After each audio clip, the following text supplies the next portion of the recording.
so Percy, at this time, we're just waiting for Phil to attend. We do have Brian Gray, Ray Beneteau, and Dan Boudreau with us. And Phil's not there yet? No, not yet. He's not with us as of yet, but we do still have 2 more minutes. Okay. Oh, I think I see him coming on. I am here. Perfect. Hi, Phil. Hello, Sarah. Hi, everybody. All right, guys. Well, I think we have everybody. This evening, we are to do elections. So we do have elections under unfinished business.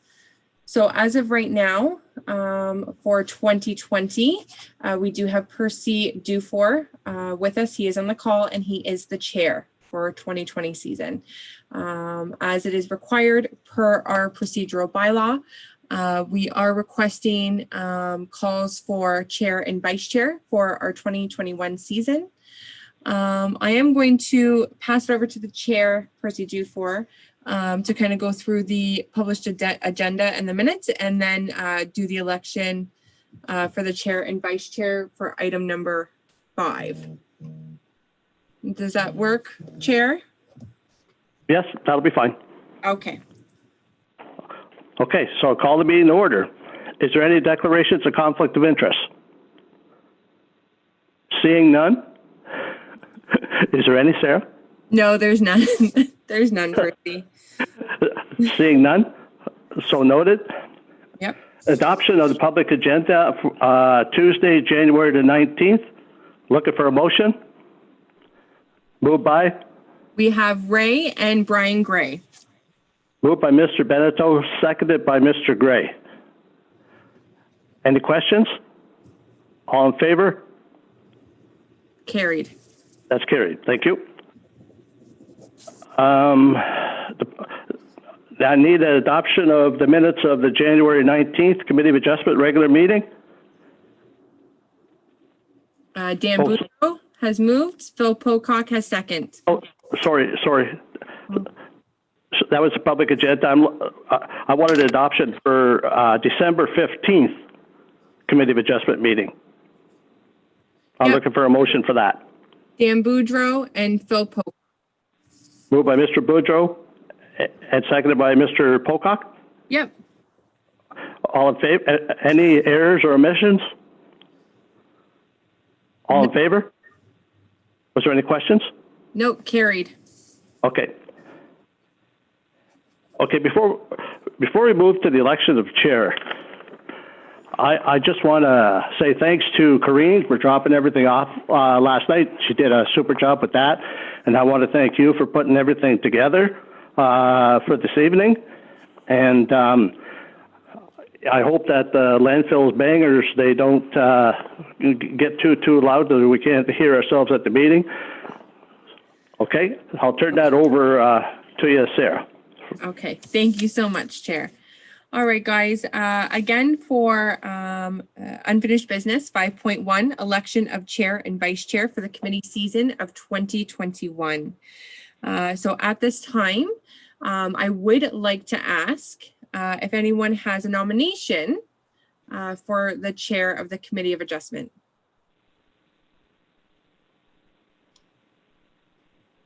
Mr. Boudreau? I nominate Percy Dufour. Okay. Percy, do you accept? You asked for any other nominations? Yes. Okay, I can go that way. Is there any other nominations? No, seeing none. Okay, nope, there are none. Percy, do you accept? I will. Thank you. Perfect. Okay. Is everyone all in favor? Do we have a seconder? Perfect. And then Ray, I believe you seconded that motion, correct? Perfect. Okay. And carried. All right, guys. I would like to do the election of the vice chair for the Committee of Adjustments. Can I please get a nomination, please?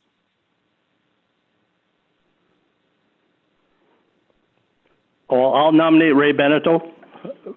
Perfect. All right, Percy. Ray has been nominated. I guess we will go to, is there any other nominations at this time? Oh, Mr. Boudreau? Oh, you're muted. Sorry, Mr. Boudreau. I'll nominate Brian Gray. Brian Gray.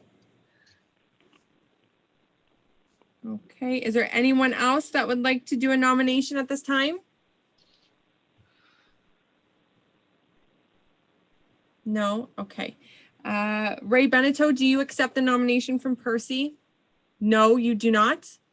Okay. All right then, so that one is defeated because Percy, but Ray Beneteau has stated that he does not want to be vice chair. So Brian Gray, since you have been nominated as well, do you accept the nomination for vice chair position? I will accept the nomination. Perfect. Thank you very, very much. Do we have a seconder for that nomination? Phil, thank you. And is everyone in favor? I am. Perfect. Carried. All right. Thank you. So it will be Percy Dufour, chair of the Committee of Adjustment for the 2021 season, as well as Brian Gray, vice chair for the Committee of Adjustment 2021 season. Thank you so very much. Thank you. All right. Thanks, Sarah. Before we go on any further, the applicants on the agenda tonight, anyone who wishes to speak for or oppose of the applications that are before us tonight will have an opportunity to do so. You just raise your hands and Sarah will give Sarah your name and you will be heard. Okay, first application on agenda this evening is application B0121, Bill and Yvette Woodward, 4936 4th concession, and I'll turn it over to Corrine. Okay, great. Thank you, everyone. Congratulations, gentlemen, on those on the chair and vice chair again. You've done a great job this past year and looking forward to the next year here. And thank you so much, Sarah, for doing a great job at the election process there and for setting up the Zoom again today. Excellent job. So starting with the first application, as Mr. Chair said, B0121, that's Bill and Yvette Woodward, who are the owners. Property is 4936 4th Concession Road. That is the parcel there in front of you that is shown in blue. And the OP designation, state residential for this property. Zoning category is residential district 1.2, that's Pleasant Valley. And this is mostly for residential use and for some limited agricultural uses. Next slide, please. Okay, slide number 2. So the owners wish to sever a new lot.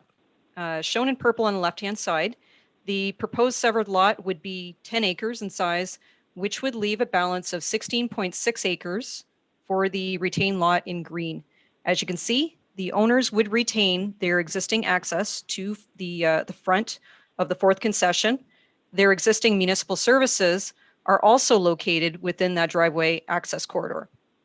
The new lot fronts on 4th concession also, and would only require a small culvert to traverse the roadside drainage swale. The middle right-handed map has been provided by Sage Earth Environmental Consultants, so that's the one in the middle. These maps show more detail of the characteristics of the property, and they have been identified 2 building lots. So you're going to see that on that map. That's the white rectangle and the black rectangle. And then you'll also see access to them by the pink and the blue coloring. The right-handed map identifies a blue shaded area that represents a lowland or a wetland area identified through some soil samples and some vegetation evaluation. Next slide, please. Slide number 3. So why do we need a consultant to identify building envelopes? This property contains significant natural heritage features identified in the Town of Essex official plan, which is referred to as the Natural Heritage Overlay. And there are also features that are protected through policies, the provincial policy statement, the Endangered Species Act, and the Conservation Authorities Act.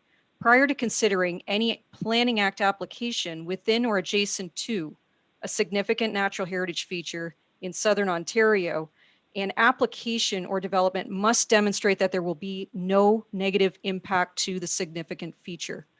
So what is a negative impact? Construction of buildings, removal of vegetation, placement and grading of fill are all examples. These are all things that you would normally do with a new residential lot. So how do you show a demonstration of no negative impact? Our official plan and our upper tier County of Essex official plan both state that a demonstration of no negative impact is undertaken by the completion of an environmental impact assessment.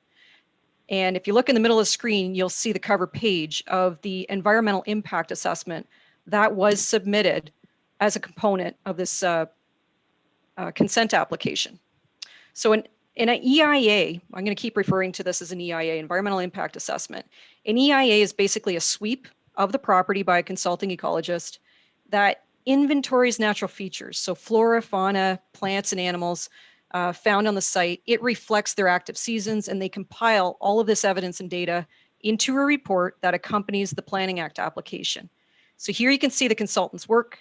Color-coded map on the left identifies the findings, the significant vegetation, habitat of endangered species, threatened species, et cetera. They include also photos, lists, and data. And then after they assess all of it, they compile it with a conclusion statement.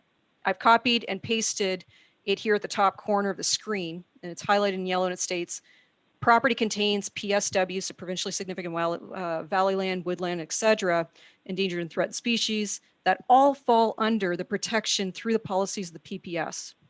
The important part, this EIA will identify any impacts to these features as a result of this consent application and will provide mitigation measures to offset any potential impacts. So offsetting mitigation measures is what the applicant must do to demonstrate no negative impact. Next slide, please. Okay, slide 4. So what did they find? So they found a bunch of good stuff, actually. They found the species at risk, endangered species habitat, wetland. Point is, the property has evidence for protection. However, the ecologist did find 2 areas that could support development if the rest of the property, the good stuff, is protected. The 2 envelopes can be seen on the map in the middle. These 2 building envelopes, they are large enough to support a house, a septic system, proper setbacks, and satisfy the zoning provisions. And they would be located outside of that wetland and floodplain hazard. So the EIA mitigation proposed here also satisfies the Endangered Species Habitat, or Endangered Species Act. And finally, the EIA has recommended that a conservation easement be placed over the balance of those severed lands, excluding those 2 building envelopes. This would then satisfy the PPS requirements for the demonstration of no negative impact. This study and the findings were supported by Town of Essex staff, Conservation Authority, and the owners. Next slide, please. So we're on slide 5. These photos just show the different natural features. Number 1 is one of the building envelopes, actually. Number 2 shows that access. Number 3 shows the hazard lands, so the valley land feature where the Cedar Creek crosses through. The 4th picture is, as you know, from the road. And the 5th picture is that northern boundary line of the severed property. Next slide, please. Slide number 6 just shows the location of that hazard land with relation to the air photo. So the air photo is in the middle there. And you will note that there is a little bit of irregularity on that northern property line. So the reason for that is to reflect that natural hazard that slices through the more top of the property, okay? This will definitely keep it out of the hazard land. Next slide, please. So slide number 7, just another picture of those 2 parcels that they identified. So they did identify these 2 areas as potentially having snake habitat, but snakes are transient, and these areas were the least amount of disruption that the ecologist did when he did his sweep of the area. He didn't find any other species or whatever that would utilize this section here. So this was part of the mitigation measures that were the conclusion of the EIA study. Next slide, please. So we're on slide 8. So here's just a flyover of the PPS policies that are triggered by this application. It's these sections that are satisfied through the mitigation put forward in the EIA study. And just real quickly, these sections state natural features and areas shall be protected for the long term. See the highlighted area up there. The next one is development site alteration shall not be permitted in A through F. This property contains all of these listed. And then finally, it states, unless it has been demonstrated that there will be no negative impacts on the natural features or their ecological function. Next slide, please. Slide number 9. Just showing the specific sections of now the OP that are triggered by this application. Real quick, B, property falls within the natural heritage overlay, like I mentioned. Demonstration of no negative impact is triggered. D, evidence of no negative impact is demonstrated through the completion of an acceptance of an EIA. So we can check this item off, that we have now that in possession, and that town staff, ERKA, Ministry of the Environment, Conservation and Parks, and the applicant have all found this report to be acceptable and supportive, and they're supportive of the mitigation measures that are put forward. Next slide, please. Slide number 10, and just going over the zoning requirements. As I've noted here, these 2 building parcels can satisfy the building or the zoning requirements for setbacks, building area, municipal services, installation of septic system. Next slide, please. Slide number 11. Upon circulation of this application, we received comments obviously from the Conservation Authority. They stated no objections to the severance, provided a condition is applied to the register or to register the conservation easement and building envelopes on title. We have circulated to the Building and Infrastructure Services departments, and we received no objections from them. And lastly, circulation to the public, we did not receive any correspondence or objections from them. Next slide, please. So finally, slide 12 is our standard list of conditions. So should the committee choose to approve this application would be subject to these. You'll notice there, item 6 is that notice of the conservation easement applied to satisfy the PPS and the OP requirements. At this point, I will turn it back to you, Mr. Chair, for questions and discussions. Okay, thank you, Corinne. I'm going to go to Mr. Woodward for his comment on the application.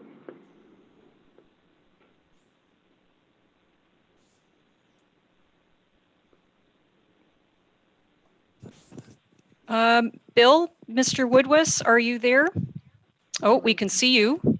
That's great. And you're just going to have to unmute yourself in the corner of your screen there. Okay, great. Yeah, you can go ahead.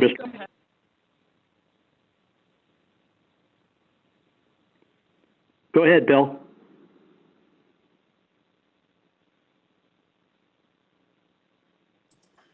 Oh, sorry, Mr. Woodward. Unfortunately, I think you're still muted.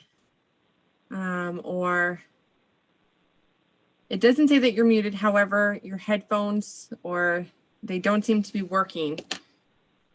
You're muted there.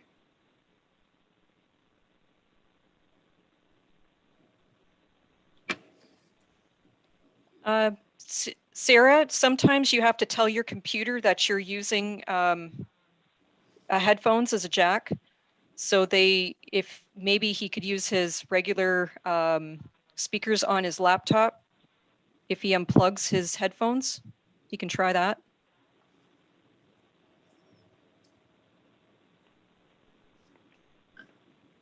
No, we still can't hear you. Mr. Woodward, did you want to maybe call my phone? Do you have your phone next to you? Because you could always call me.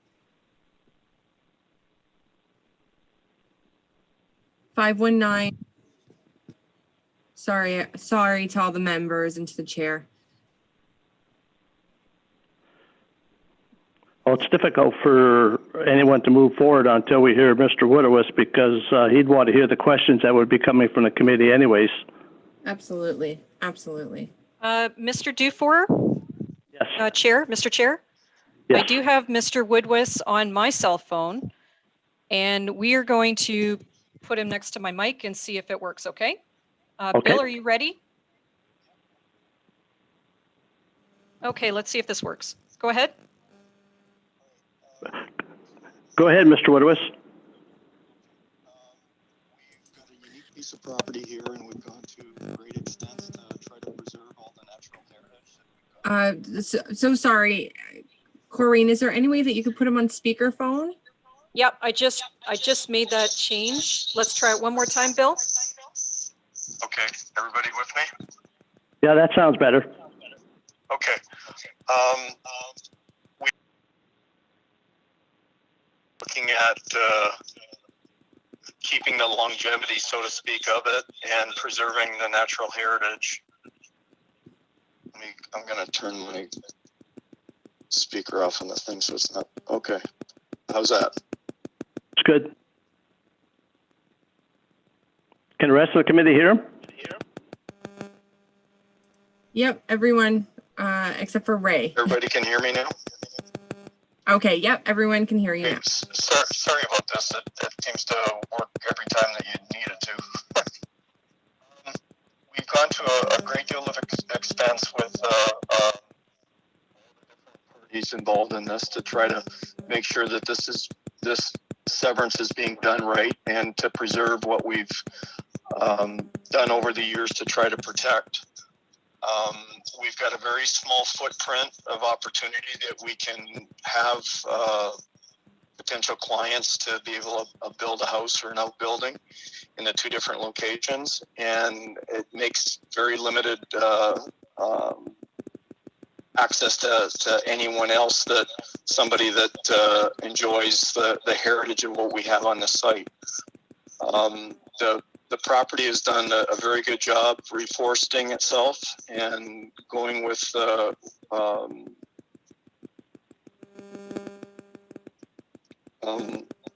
as far as ERKA and everybody's guidelines of what to do. We're trying to minimize any problems that will be future. Of somebody just coming in and bulldozing all the forest and natural wildlife. Okay. Is that it, Mr. Woodward? Yeah, I don't really know how to explain myself any better than to look at the EIA and everything that we went through to try to protect this site. Okay, just for quick questions for the committee's information. When was the EIA done? Was it in the spring, summer, or fall? Actually, it was right after we had all that wet last year. So, if anything, it was wetter than normal. So was that spring? They did core samples, and through walking through the site, they could tell what was natural to the site based on the wet conditions and all the pin oaks and everything else. So was that in the spring? We've gone to a lot of trouble to try to ensure this 30-meter buffer wherever there's any wetlands, and that's why the footprint for building is so limited. Okay, but my question was it in the spring, summer, or fall, or winter? I believe it was in the spring. In spring. Okay, thanks. I'll turn it over to the committee for questions. Chair Ray Benito has a question. Go ahead, Mr. Bento. Mr. Benito, we have to unmute you first, sorry.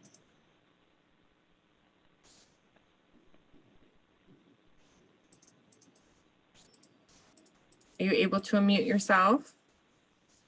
There you go. Oh, there we go. Through you, Percy, to Corinne.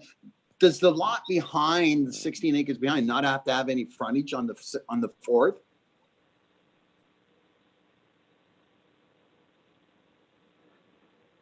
I direct that question to Corrine. Yep. Yeah. Sorry, I was on mute. Through you, Mr. Chair, This property, hang on one second.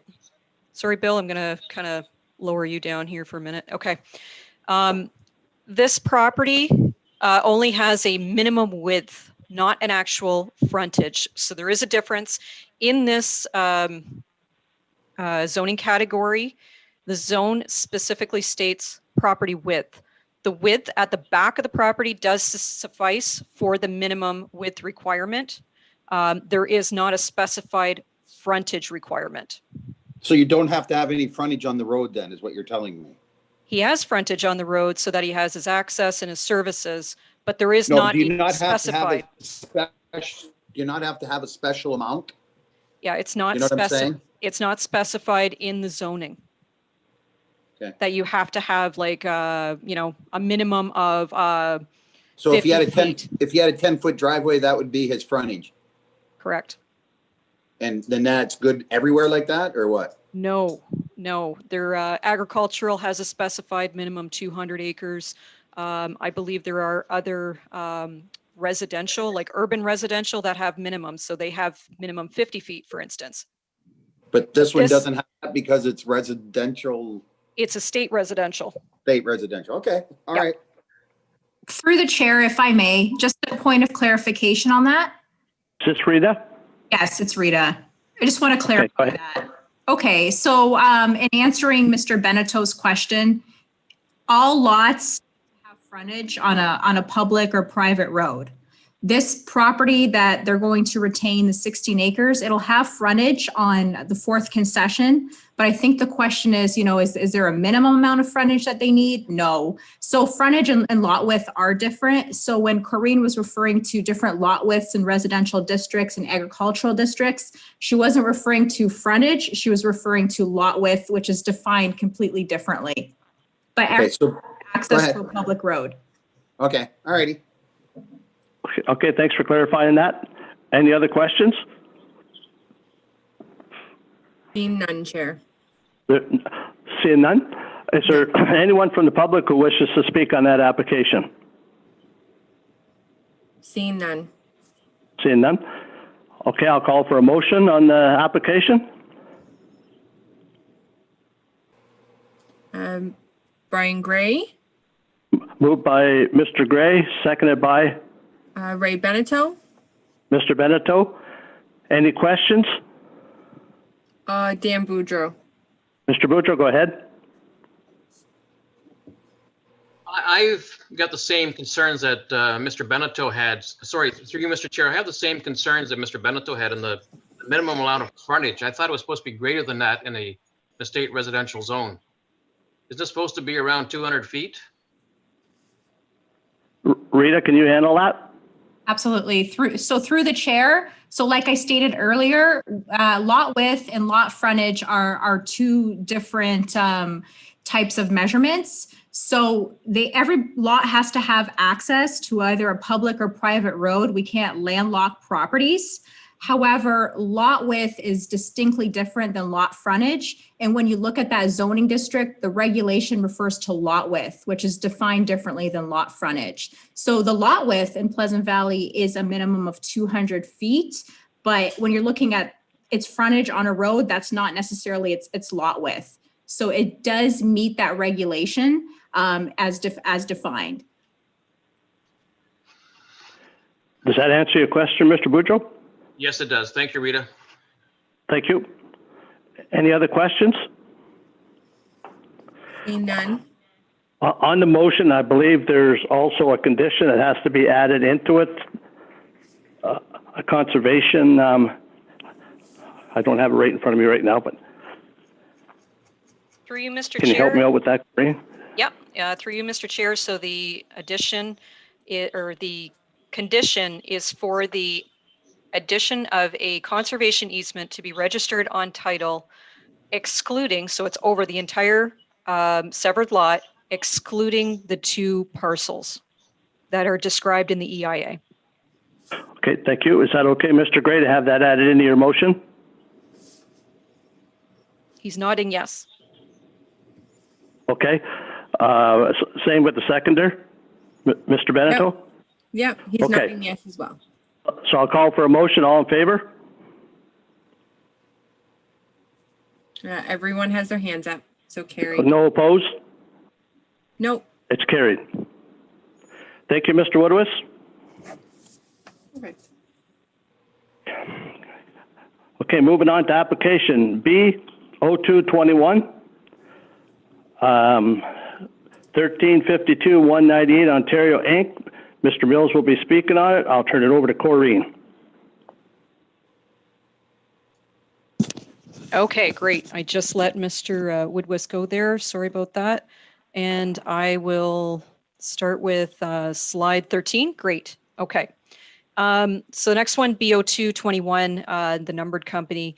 The agent for this application is Mr. Wayne Mills. He is joining us today.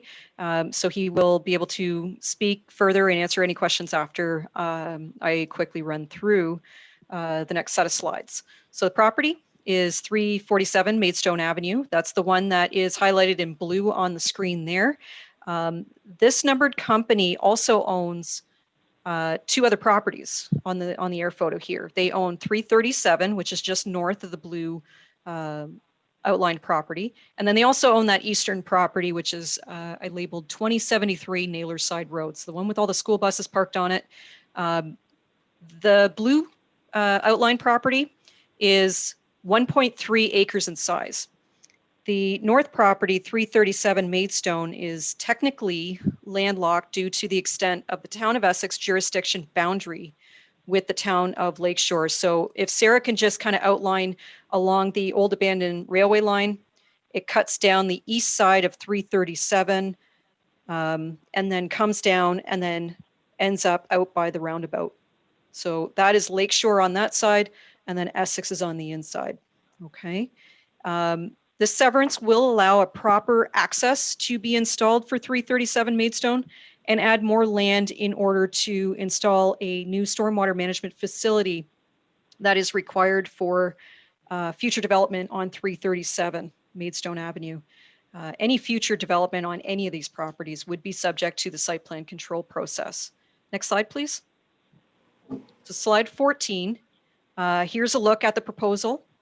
The area in purple that's going to be added to the north property is 0.43 acres, and it will be merged to 337 Maidstone.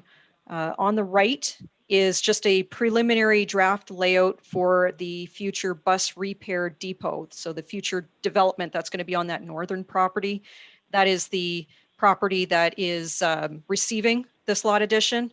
And that's just a rough layout of what's going to be happening there, with the addition actually of a site plan control, a stormwater management facility that's going to go in between those buildings.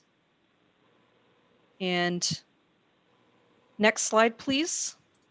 So slide 15, here's just a street view of the Maidstone Avenue showing the vacant lot where the new entrance is going to go at 337 Maidstone. You can see here that the neighboring property on the west side is a deep residential lot, and there's industrial lands to the opposite side of the Ives insurance business there too as well. Next slide, please. So slide 16. Just a few more photos into the site looking back at the road. The other two photos show the area where the stormwater pond and access would be located there with the evergreen tree there. There is a tree line along the west flank offering some buffer to the residential property. But as you know, this property will be under a site plan control agreement. There is actually a site plan control agreement registered for the Ives property, the Ives insurance property, and this vacant lot. So what they are going to be doing is actually an amendment to the site plan control application that's for 337 Maidstone Avenue, especially because they're going to do this new configuration of the lot anyways. That's one of the reasons why they are doing an amendment. Okay, just one last point on this, these slides here. All properties need to contain their stormwater. So there will be, as a part of the amendment procedure for the site plan control application for this property, they will have to do stormwater and make sure that they retain their stormwater. There is also going to be buffering and potentially a fence that will run along that side of the property. Okay, next slide, please. So slide 17. In accordance with the policies of the official plan, the committee should have regard to the following. The policies of the provincial policy statement. We've reviewed this and there are no conflicts to report. The official plan does allow lot additions in the highway commercial designation. As I stated, the applicant does own the adjacent lands on the north and east side, and this will satisfy the requirements for access. And the long-established business at Ives Insurance Building is deeming this area as a bit of a surplus to their needs. There, no additions are proposed to this building in the future at this point in time, I should say. The severed property will be utilized to correct that access and stormwater management pond placing. Zoning bylaw, there are no conflicts regarding the provisions of the zoning bylaw for the severed or the retained parcels in this case. This lot addition will allow that corridor for municipal services such as water and stormwater and sanitary sewer connections for 337 Maidstone. Next slide, please. Yep. So slide 18. We circulated this application internally and we received no objections. Kevin Gerard, Director of Infrastructure Services, noted that the bus depot is under that site plan control amendment process. And there was an existing agreement previously, as I've noted. But due to this new configuration, lot changes, they will need to amend it. So this lot addition will allow this development to satisfy these requirements. External public agencies were also circulated. We received comments from ERKA and they had no objections. And further, we did not receive any written or verbal calls from the public on this application.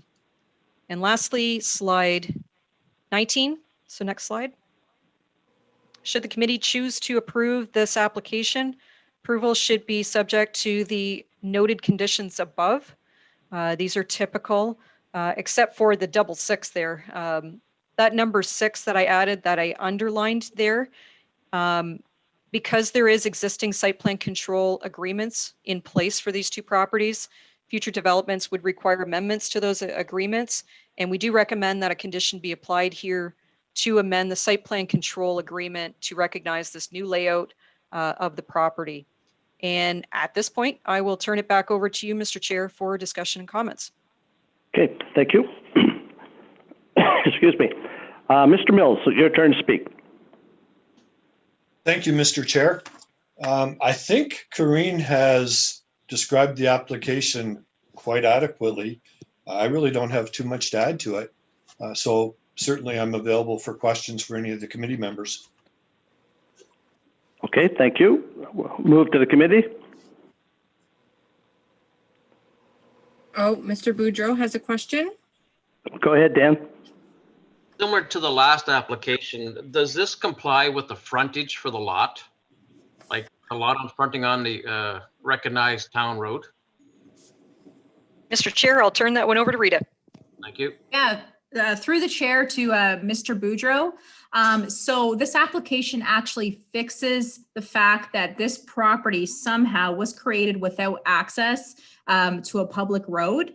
So it allows for frontage. However, like I stated with the previous application, the regulation refers to lot width, which is the average distance between the side lot lines. So in the manufacturing district, that minimum lot width is 80 feet. So it does comply with that regulation.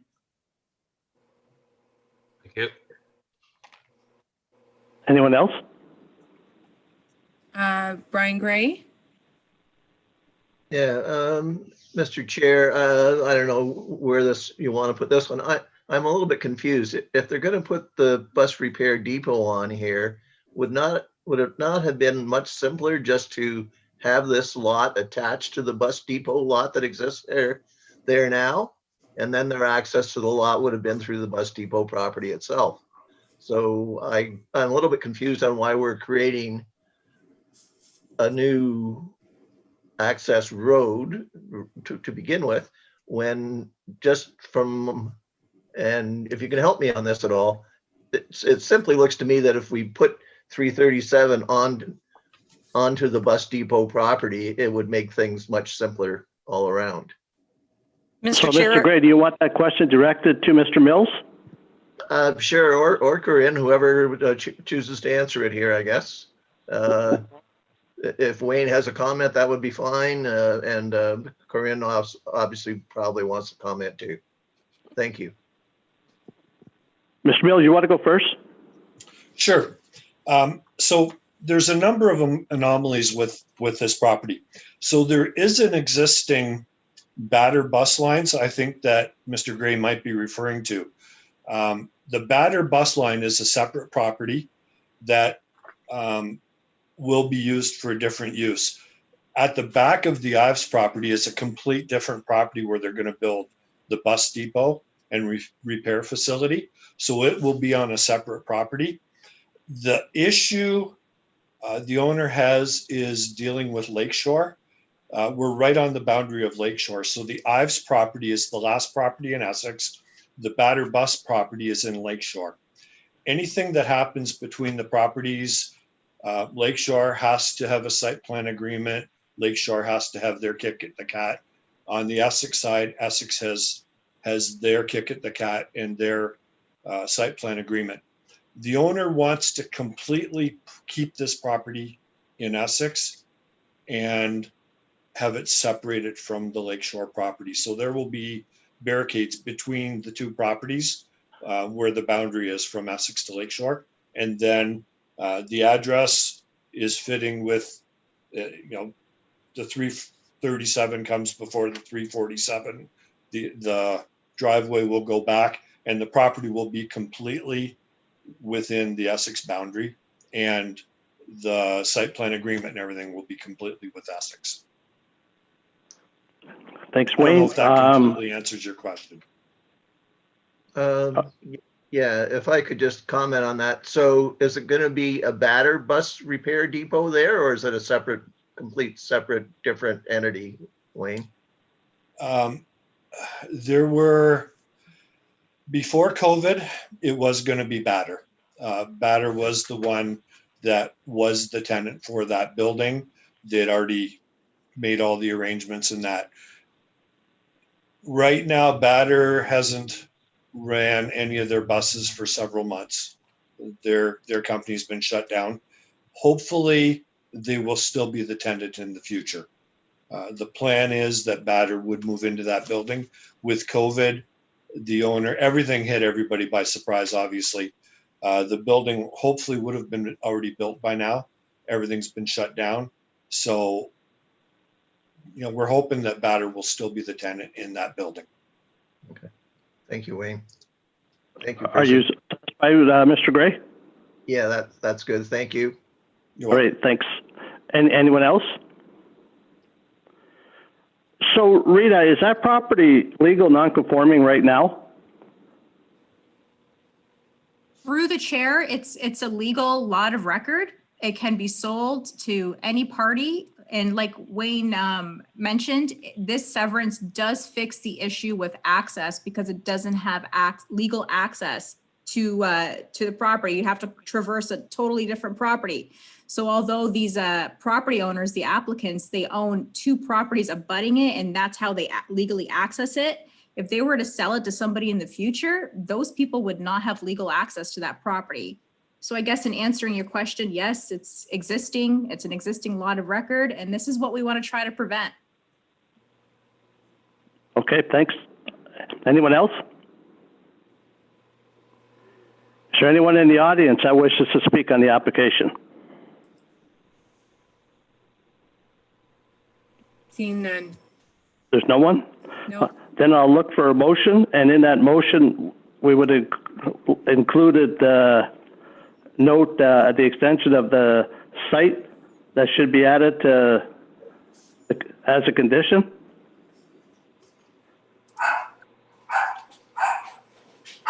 That we are adding the, give me 1 second, sorry. Number 6 to, the condition to amend the site plan agreement due to the lot configuration, right? the motion should include that, yes. Okay.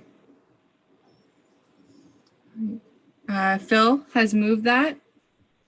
Okay, moved by Phil, seconded by Ray Beneteau? Mr. Beneteau. Any questions? Nope, seen none. Nope. All in favor? Carried. Okay, it's carried. Thank you. Thank you, Mr. Mills.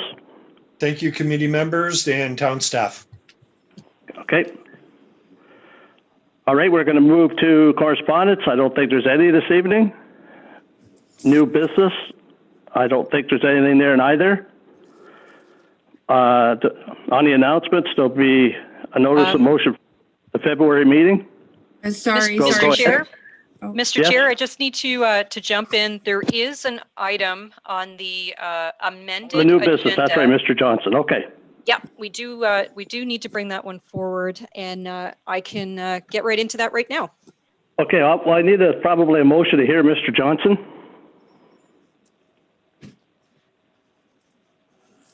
Yeah, Brian Gray has moved that motion, Moved by Mr. Gray. and Seconded by? Phil has seconded it. Okay, all in favor? Carried. Okay, it's carried. Okay, Corinne, go ahead. Okay, thank you, Mr. Chair. The next item on the agenda under the new business, we received a request from Mr. Mark Johnson to ask the committee for consideration of removing a condition of approval for previously approved B1820. So this is slide number 20 in the PowerPoint presentation, Mr. Dufour, which we heard at the November 17th Committee of Adjustment meeting. So just to really quickly recap here, Mr. Mark Johnson owns two properties side by side. One's 3873 and the other one is 3881 Third Concession. He asked to add approximately 6 acres from 3873 and add it to 3881. So if you're looking at the slide there, the subject property was the green and the purple combined, and he owns the neighboring site next door. And you can see the arrows there. That's 3881. That is his main residence. So he's prepping this to potentially sell that green area in the future. And if you do recall, we did have a slight variation to the rear of that green parcel there. The committee did want that kind of squared off. So sorry, I am recycling an older map for the presentation here. His intention was to enlarge his main property and protect the natural feature as he wishes to sell that property, as I stated, in green. He is here today, however, to ask the committee for consideration of removing the condition of a conservation easement over those severed lands which would have applied to that purple area. As you will recall, the conservation easement was utilized in order to be compliant with the policy requirements of the provincial policy statement and the official plan for natural environment and natural heritage overlay. Next slide, please. So slide 21, just some photos here to refresh your memory. The property did contain provincially significant wetlands, valley lands, hazard floodplain areas, significant understory, and endangered species habitat. These photos show why these properties located in the Cedar Creek Valley are actually designated and zoned natural environment and not estate residential. Next slide, please. Just a snapshot here showing which PPS policies were triggered by this application. The highlighted area, again, natural heritage features in this section shall be protected for the long term, and drop down to 2.15, development and site alteration shall not be permitted in, and then A through F, again, apply to this property. It has all of these on it, unless it states at the very bottom, unless it has been demonstrated that there will be no negative impacts on the natural features or their ecological function. So I mentioned in our previous application for Mr. Woodward, the best way to demonstrate no negative impact is through an actual environmental impact assessment study, or by simply applying a conservation easement. A conservation easement was the easiest and most acceptable method for Mr. Johnson. this proposal because an EIA can take months to complete, but can also be costly. But in actuality, an EIA for this specific situation wasn't necessary because this area was already deemed significant by the MNR, Ministry of Natural Resources, Ministry of the Environment and Conservation and Parks, ERKA, and the town, all through their official plan and zoning. So it's already been identified as significant. There's lots of good stuff on it, okay? The submission of a Planning Act application is what triggers the need to satisfy the PPS and the OP. Our zoning bylaw unfortunately permits development to occur in this natural environment zone. So simply relying on the provisions in the zoning bylaw is just, it's not adequate to satisfy the PPS or the official plan policies that are triggered here. Next slide, please. So slide 23, I've already talked about this, the provincial policy statement, but the official plan, again, it states there needs to be a demonstration of no negative impact. And a conservation easement simply is the eventual result of an EIA study. Okay, so like Mr. Woodward's property, it stated apply a conservation easement to demonstrate no negative impact. This, we didn't have to do an EIA because it was already identified as significant species, habitat, everything. Okay, so that's why we simply jumped over and went straight to the conservation easement. It's a tactic or a tool, it's a tool actually, that is used often, okay, across Ontario. So does this, so Essex Official Plan Section 5.5 states that the natural heritage feature must be protected in the long term and that no further development occur on lands in the natural environment designation unless a Planning Act application is supported by an adequate demonstration of no negative impact. In this case, the conservation easement.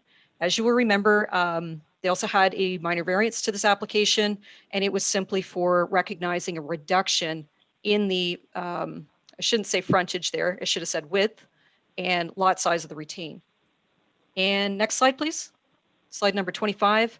So upon the circulation of this amended agenda for today, we did receive comments from ERKA. I'm just going to read them real quick. Our position and recommendation to the Planning Authority continues to be that the registration and effective enforcement of a conservation easement is, for this application, the most effective demonstration of no negative impact as required by the PPS. We are aware of no other mechanisms which could constitute an equivalent or effective demonstration of no negative impact in the absence of completing a full environmental impact assessment study by a qualified professional. The EIA would thoroughly study and recommend appropriate mitigation, which for this type of application would most likely and commonly be the registration of a conservation easement for the effective protection of the natural feature and its ecological functions. And then the last slide, please. Okay, slide 24. So here's the conditions that were approved by the committee in November. The committee can consider changes to conditions if they are deemed minor. They would not require a full public circulation. However, if a change is to a condition is considered major, then full circulation of the application would be required again. So I will leave it at that point, Mr. Chair, and I'll turn it back over to you. I believe Mr. Johnson is here to discuss his reasons for bringing this request forward. Thank you.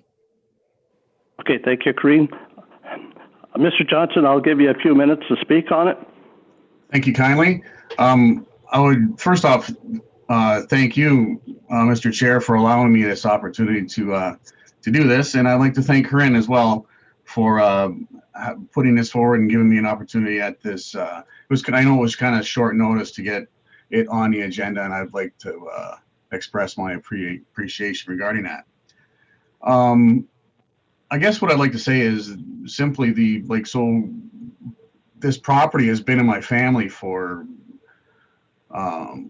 we're sneaking up on 50 years, and the property that I own, I've been there for 25, and I think that we have demonstrated reasonable stewardship for the properties, and we do have concerns about the wetlands and the natural environment and those types of items that are important. And I think that the difference between my situation, and I really didn't know much about any of these types of things because I'm not a realtor and I'm not a lawyer. Between like what Mr. Widowist put forward earlier is that I'm not looking to build anything. I already have a home. I have no intention of minus a chicken coop for my daughter. I don't want to do anything. And the 6.8 acres that I was looking to move over to my property is already I own the roughly 12 acres to the west, and I just want to take 6.8 and add it to my property. I already own them both, and I really didn't understand or grasp the quantity of the wetlands, and I believe that there are 5 or 6 governing body, governing I don't know what you call them, that have rules about things that you cannot do, and to me, having another one is just having another one, and I question whether it is necessary, deeming what I have demonstrated for the past 25 years that I've lived there, and in my parents' house prior to that. So I question whether it's even required. And I would like to note as well that it was not any type of deception or anything from Corinne or from RITA regarding it. So this was completely on myself, that I was not aware that that this was part. I thought that the conservation easement was a part of the severance. It had to be, and I found out afterwards that was not the case. So that was why I appreciate this opportunity to ask this opportunity at this point. Okay, That's really all thank I you. have. Thanks. I'll remind the committee that we've heard this application, and it was quite clearly explained to Mr. Johnson at the time. And I believe, Mr. Johnson, if you recall, you were in agreement with the decision that we made. So what I'll do is I'll turn it over to the committee for questioning.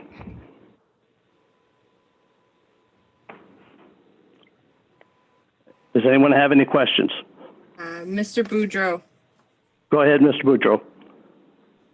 Does this conservation easement apply to both the retained and the severed lands? Through you, Corinne? Mr. Chair. Yep, Yes. through you, Mr. Chair. The conservation easement would only apply to the lot addition. Okay, so the lands that were severed and are added to Mr. Johnson's property. I'm not sure if Sarah would be willing to just show I think it is a slide number 24, slide number 24. Oh, where's 24? There is no conditions? Nope. Hang on.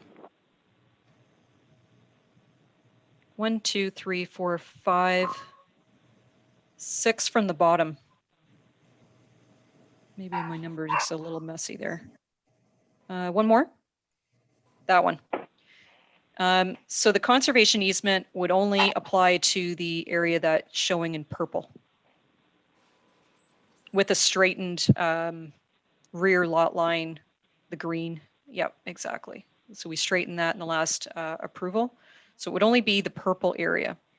So mostly those lowlands, and then that section up there that Sarah's showing.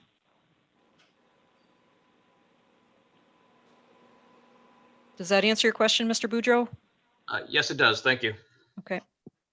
Thanks. Anyone else? Mr. Gray. Go ahead, Mr. Gray.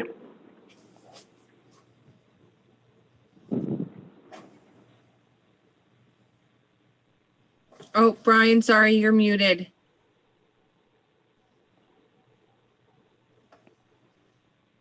Okay? Perfect. Yep. I did go over the minutes with regards to the meeting and the original application. And it certainly appeared to me that Mr. Johnson was certainly in support of the conservation agreement from both of those minutes and the application itself. And I think that was a pretty important factor in approving this. So I think item number 6 is indicated is actually pretty significant to what's happened, considering where exactly these lands are on the Cedar Creek Basin and the configuration of them with regards to how Cedar Creek goes through there and everything. So I thought it was a pretty significant part of what should have happened. And I actually thought that by doing the conservation easement is that we were actually saving Mr. Johnson considerable money and effort in having to do an environmental impact assessment. So I thought that our points in doing it at the time were that having this part of it was pretty significant. That's my comment. Thank you. I agree, Mr. Gray. That's exactly what I was going to say as well. And not only that, Mr. Johnson had an opportunity, if he wasn't satisfied at that time, he could have appealed that condition to not impact, but to the board at that time, and he did not. So, if not, and does anyone else have anything to add? No. Beneteau, do you have anything else to add? No, I was going to make a motion, we deny. Yeah, We'll just- leave it status quo, Mr. Beneteau, is that what you're saying? Yep. Yes. Okay, moved by Mr. Beneteau, seconded by? Mr. Gray, are you seconding or do you have a question? No, that'll be fine. I had a comment, but that'll be fine. I'm seconding Mr. Beneto's motion. Okay, so- now for questions? Yeah. Questions? I guess not so much a question, but my comment is that so I would certainly hope that Mr. Johnson and the town will be able to come up with an agreement during the year that he has to fulfill the conditions. So I would think that there's an opportunity here for him to find some relief there. Thank you. Okay, thanks. And anybody else have any questions? Dean? I have All a in comment favor? if that's possible. Who's that? Mark Johnson. No, there's a motion on the floor. Oh, okay, sorry. So all in favor? It's carried. It's carried, Mr. Johnson. The application stays as is. Okay, thanks for your time. I just thought I would ask. I appreciate your time. I didn't know that I had the option, and I appreciate your time. But thank you. Thanks. There Thanks, is a member of the public that would like to speak with regards to this application. Which application? With Mark Johnson, Kirk Carter is a member of the public, and he was in attendance this evening and would like to speak with regards to it, if that's possible.